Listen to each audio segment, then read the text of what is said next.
Kung may interview ka pa Taiwan, baka itanong din sa'yo ito. Yung mga sample answers ilalagay ko na lang sa screen mga boss. Screenshot nyo na lang para mabasa nyo ng maigi at mabalikan nyo rin bago kayo ma-interview.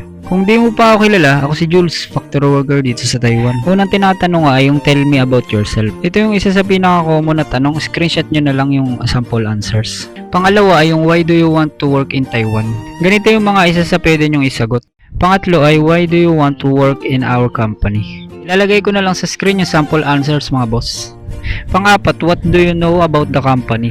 Dito, importante yung mag-research muna kayo bago kayo mag-interview about sa company. Ang huli nga sa pinaka-common na tanong ay, how will you handle homesickness? Isa rin to sa madalas itanong lalo sa first time OFW. Tip ko lang mga boss, normal lang kabahan sa interview pero wag sobra. Straight body lang, eye contact sa interviewer at iwasan yung sobrang galaw at parang balisa. At iwasan nyo rin yung paggamit ng Tagalog, English lang din talaga dapat. Mga boss, hindi ito guaranteed na maselect kayo, employer pa rin ang masusunod pero malaking tulong kung handa kayo sa mga tanong na ito. Good luck sa inyo, kahit saglit lang ay okay na mga boss.